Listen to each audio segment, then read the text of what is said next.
world you know is gone, consumed by the flames of a great war long ago, when death rained from the sky.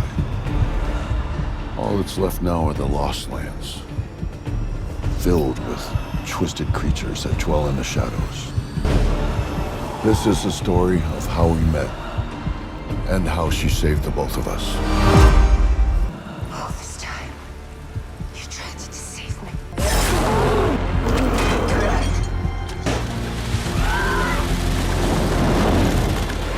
This is no fairy tale, and there are no happy endings. Kamusta kayong lahat? Nandito na naman tayo sa Filipino Chill Recap. At ngayon, pag-uusapan natin ang action fantasy film na tinatawag na In the Lost Lands. Maghanda na kayo dahil sa mga spoilers na darating.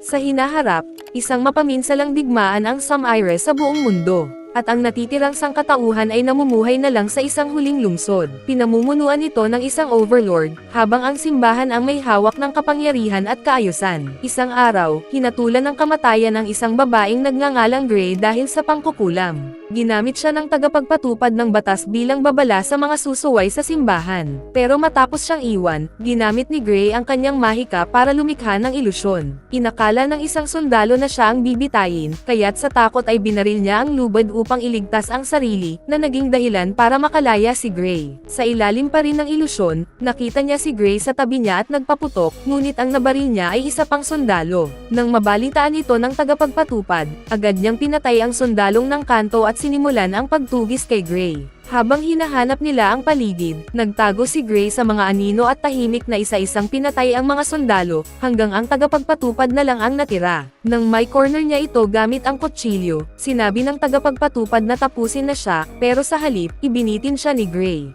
Habang palayo si Gray, kusang lumayo ang mga tao sa kanyang daraanan at may galang siyang tinawag na ang mangkukulam na hindi maaaring bitayin. Samantala, isang lalaking nagngangalang Boyce ang naglalakbay mag-isa sakay ng kabayo. Huminto siya sa isang tunnel dahil sa kutob ng pananambang. At tama nga, may lumabas na grupo. Sinubukang kunin ng isa ang kanyang sandata pero may ahas na may dalawang ulo ang nakapulupot doon at agad siyang kinagat at napatay. Gumamit si Boyce ng galaw ng kamay para bumuo ng mga baril at mabilis niyang pinaslang ang buong grupo. Bago umalis, kinuha niya muli ang kanyang ahas. Sa ibang dako, nagtago si Gray sa isang tore at iniwanan ng pera ang isang bulag na babae bilang bayad. Nakilala siya nito hindi sa itsura, kundi sa kabutihan niya. Dumating ang Reyna kasama si Jerry, ang kapitan ng Overwatch. Gusto ng Reyna na magkaroon ng kapangyarihang mag-anyong lobo at nag-alok ng mamahaling alahas bilang kabayaran. Hindi tumatanggi si Gray sa kahilingan, kaya tinanggap niya ito. Ipinaliwanag niyang kukuha siya ng isang mangangaso para patayin ang isang shapeshifter at kunin ang kapangyarihan nito. Ang deadline ay sa susunod na kabilugan ng buwan, 6 na araw na lang. Habang inihahanda ni Gray ang kanyang mga sandata, lumapit din si Jerry para kumuha ng serbisyo.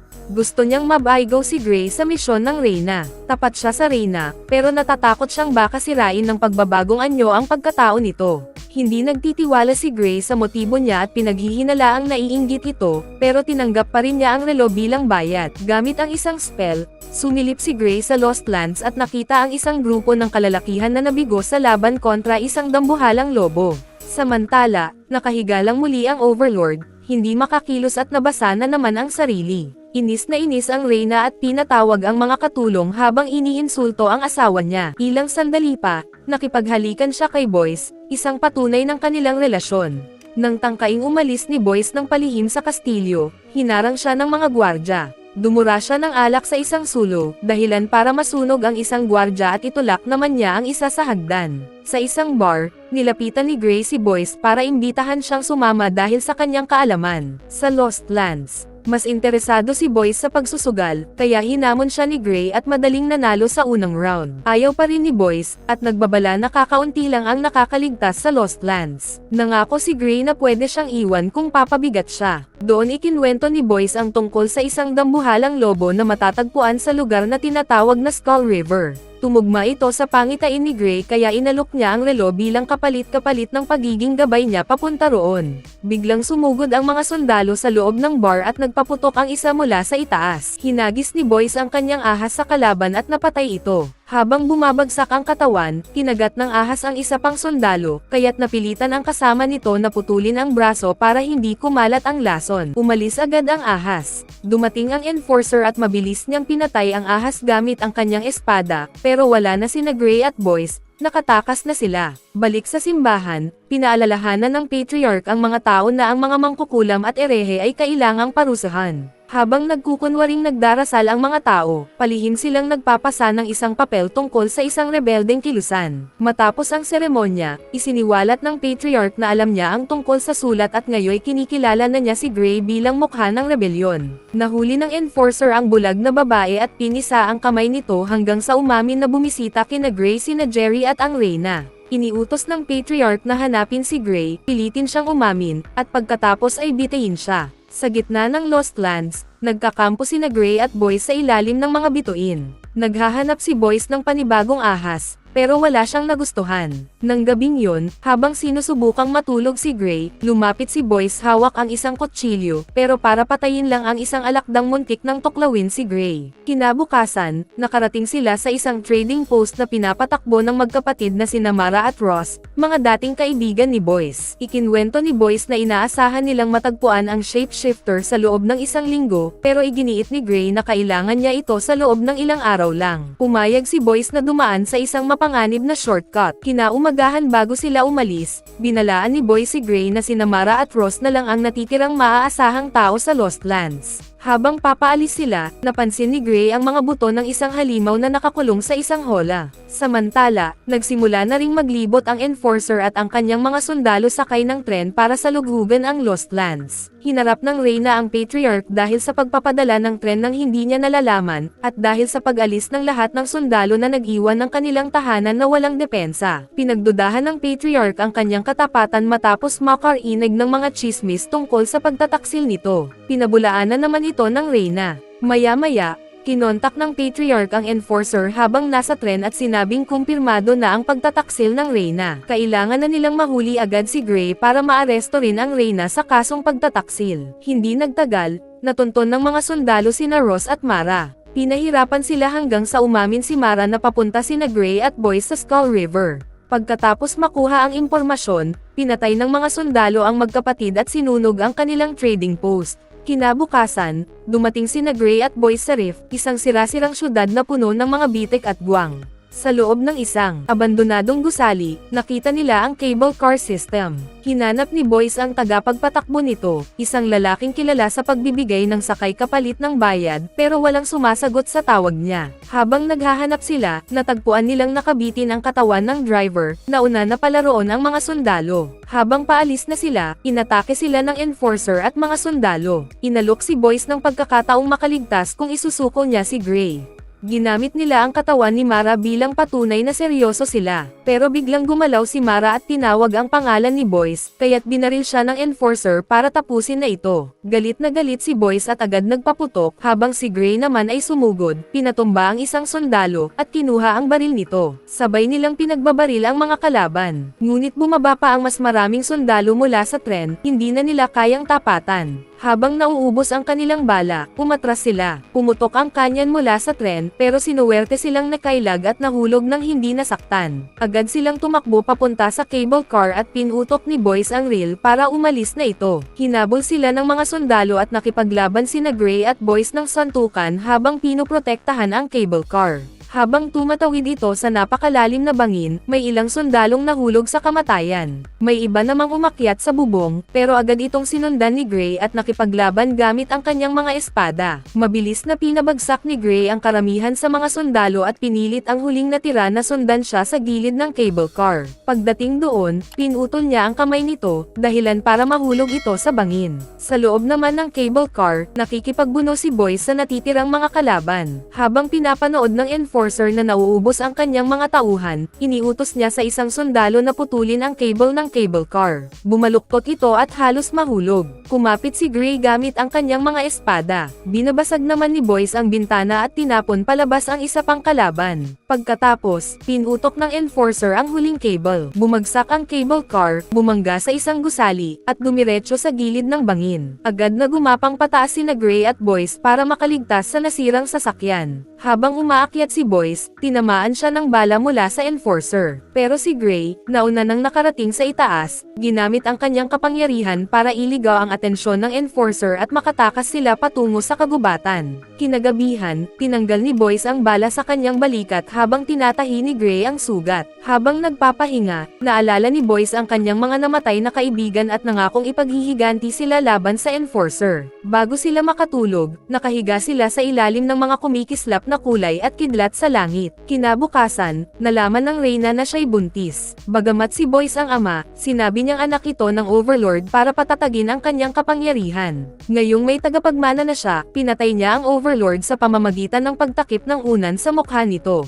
Samantala, nakarating na sina Gray at Boyce sa Shadow's Bane, isang isinumpang lugar na pinamumugaran ng mga demonyo kapag dapit hapon. Narinig nila ang paparating na tren at naisip nilang kailangan na nilang lumaban dito. Pumasok sila sa isang kulang tower at winasak ang ilang drum ng gas para ibuhos ito sa paligid. Pagsapit ng dilim, nagkailaw ang paligid at sumalakay ang unang demonyo. Sinindihan ni Boyce ang gasolina at bumuo ito ng apoy sa paligid nila. Dumami pa ang mga demonyo pero hindi tatalab ang mga bala sa kanila. Naglatag ang mga halimaw ng bakal sa ibabaw ng apoy para makatawid. Mabilis na tumugon si Boyce, sinipa niya ang isang drum ng gasolina at pinaputok ito habang nasa ere. Tumalon ang isang demonyo pero tinamaan ng pagsabog at napadapa si Boyce. Agad siyang tinulungan ni Gray, sinaksak ang demonyo, at hinayla siya palayo. Muling umatake ang demonyo kaya napilitan si Gray na makipagsabayan sa malapitan. Sinaksak ito ni Boyce sa isang metal na baras habang si Gray naman ay ihinigas ang kanyang espada papunta sa isa pang drum ng gasolina.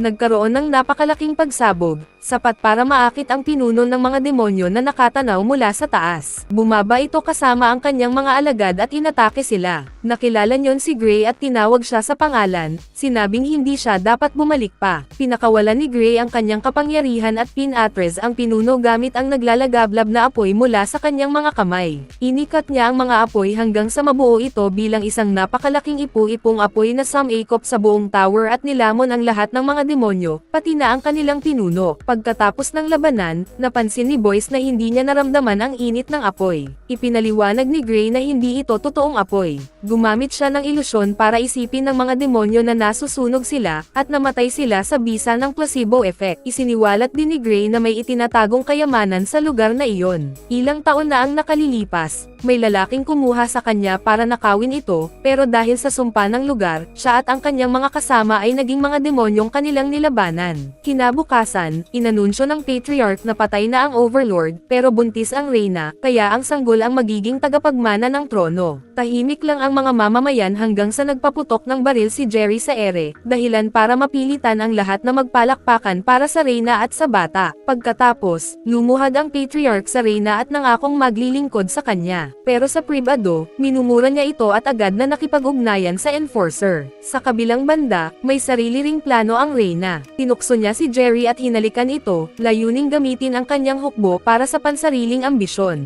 Sa pagpapatuloy ng kanilang paglalakbay, narating na nina Boyce at Gray ang Firefields. Ayon kay Boyce, bukas na sila makakarating sa kanilang destinasyon. Alam nilang delikado ang harapin ang shapeshifter, kaya't sinabi ni Gray na pwede na siyang umalis at kunin ang bayad niya. Tumanggi si Boyce at hiniling kay Gray na bumalik na lang kasama siya, pero hindi niya magawa. Pinipilit siya ng sumpa na tanggapin ang bawat misyon. Kinabukasan, habang tumatawid sila sa isang tunnel, narinig nila ang paparating na tren. Alam nilang hindi nila ito matatakasan kaya nag-isip sila ng plano. Tumayo si Gray sa gitna ng riles at hinintay ang tren hanggang sa ito'y sobrang lapit. Doon siya nagsimulang tumakbo. Iniutos ng Enforcer sa tren na habulin siya, hindi niya alam na ito'y isang bitag. Dinala ni Gray ang tren sa bahagi ng riles na sira at sa huling segundo ay tumalon siya, sinalo ni Boyce. Bumulusok ang tren sa bangin at sumabog, kasama ang lahat ng sundalo at pati na rin ang Enforcer. Nang marinig ito ng Patriarch, agad niyang tinipon ang mga gwardya para agawin ang kapangyarihan. Pero biglang nagbago ang panig ni na Jerry at ang kanyang hukbo, pinuksan nila ang mga tauhan ng Patriarch at iniwan ang Reyna bilang nag-iisang pinuno. Kinagabihan, ipinagdiwang nila ng Reyna ang tagumpay nila sa pamamagitan ng pagniniig. Kinabukasan, narating na nina Gray at Boyce ang Skull River, isang nakakakilabot na lugar lugar na natatakpan ng mga buto ng mga nabiktima ng lobo. Sa loob ng isang luma at abandonadong gusali, may mga palatandaang may naninirahan pa roon, pero tila walang tao. Nais nang umatras ni Boyce pero iginiit ni Gray na tapusin na ang kanyang misyon. Pagsapit ng gabi, isinuot ni Gray ang kanyang silver claws at lumabas. Pilit siyang pinigilan ni Boyce pero huli na, lumabas na ang kabilugan ng buwan, at nagsimula na siyang magbago. Siya pala ang shapeshifter. Pinaghinalaan ni Gray na dinala siya ni Boyce sa lugar na yon para patayin siya. Lumaki ang katawan ni Boyce at napunit ang kanyang damit habang siya'y nagiging isang dambuhalang lobo. Inihagis ni Gray ang relo sa kanya at sinugod ito gamit ang kanyang mga silver claws, pero madali siyang napabagsak ni Boyce. Para makatakas, lumikha si Gray ng ilusyon ng mga ibong umaatake, na nagpagulo sa kanya habang nagtago siya. Nang tumalon si Boyce sa pinakamalaking ibon, nawala ang ilusyon at tumambad si Gray sa ilalim nito, agad siyang sumaksak. Tinangkang depensahan ni Boyce ang sarili pero nanghihina na siya. Matapos ang ilang ulit pang pagtama, bumagsak siya. Nang lalapitan na siya ni Gray para tapusin, tinaas ni Boyce ang kamay bilang pagsuko. Ilang sandali pa, nagising siyang sugatan at hirap gumalaw. Inaalagaan siya ni Gray, binibigyan ng tubig, at sinabihang magpahinga. Pagkalipas ng ilang oras, muling nagising si Boyce, ngayon ay nakagapos na. Tinahi ni Gray ang silver sa kanyang mga sugat, kaya unti-unti siyang nalalason. Habang naghahanda si Gray na tapusin na siya, humiling si Boyce ng huling kahilingan. Ipinapaalala niyang dapat itong ibigay ni Gray, ayon sa sumpa. Ang hiling niya, magsama sila, manghuli ng mga halimaw ng magkasama, at wakasan ang kanilang kalungkutan. Pumayag si Gray, pero binalaan siya, may kapalit ito. Sa mismong sandaling iyon, lumitaw ang buwan mula sa ulap, at muling nagbago si Boyce. Sinimulan ng hiwain ni Gray ang kanyang dibdib. Pagsikat ng araw, iniwan ni Gray ang relo sa libingan ni Boyce at lumakad palayo, dala ang balat ng lobo. Pagpasok niya sa lungsod, tinatawag ng mga alipin ang kanyang pangalan. Sinusubukan silang patahimikin ng mga gwardya, pero lalong lumalakas ang sigawan. Pinabagsak ng mga rebelde ang higanteng krus ng simbahan. Ibinigay ni Gray ang balat kay Jerry, may kasamang tagubilin para sa reyna upang makuha ang kapangyarihan nito. Sinabi ni Jerry na nabigo siya sa kanyang misyon. Ipinaliwanag ni Gray na pinatay niya ang kasintahan ng reyna, si Boyce. Kaya ngayon, maaaring mapasa kanya ang reyna, na siyang tunay niyang hangarin. Maya-maya, nagwawala ang reyna nang malaman niyang kay Boyce pala ang balat. Ang pangarap niya ay maging halimaw at makasama ito magpakailanman. Ngunit sinabi ni Jerry na sinira siya ni Boyce. Doon napagtanto ng reyna ang pagtataksil. Agad niyang sinaksak si Jerry sa leeg gamit ang isang hairpin at pinatay ito. Sinamantala ng mga rebelde ang pagkakataon, sumugod sa kastilyo, at pinabagsak ang mga gwardya na wala ng laban sa dami nila. Pagsikat ng araw, nasunog ang balat ni Boyce at naging abo. Kasabay nito, gumalaw ang lupa sa kanyang libingan. Makalipas ang ilang panahon, muling nagpakita si Boyce, buhay at naghahanap ng paghihiganti. Tinangka niyang patayin si Gray. Ngunit inamin ni Gray na alam niyang si Boyce ang kasintahan ng reyna. Planado niya ang lahat upang manalo ang mga rebelde, at mabuhay si Boyce. Sinubukan pa ring barilin ni Boyce si Gray, pero sumable ang putok, kaya sinugod niya ito gamit ang kutsilyo. Nagsagupaan silang dalawa, magkalapit ang mga talon sa leeg ng isa't isa. Paalala ni Gray, ito ang hiling niya noon. Tumanggo si Boyce, at magkasabay silang lumakad palayo, pabalik sa kagubatan ng Lost Lands. Mag-subscribe na kung hindi ka pa nakasubscribe, pindutin na rin ang notification bell at like button para sa marami pang movie recap katulad nito, at mag-iwan ng comment down below. And as always, thank you for watching.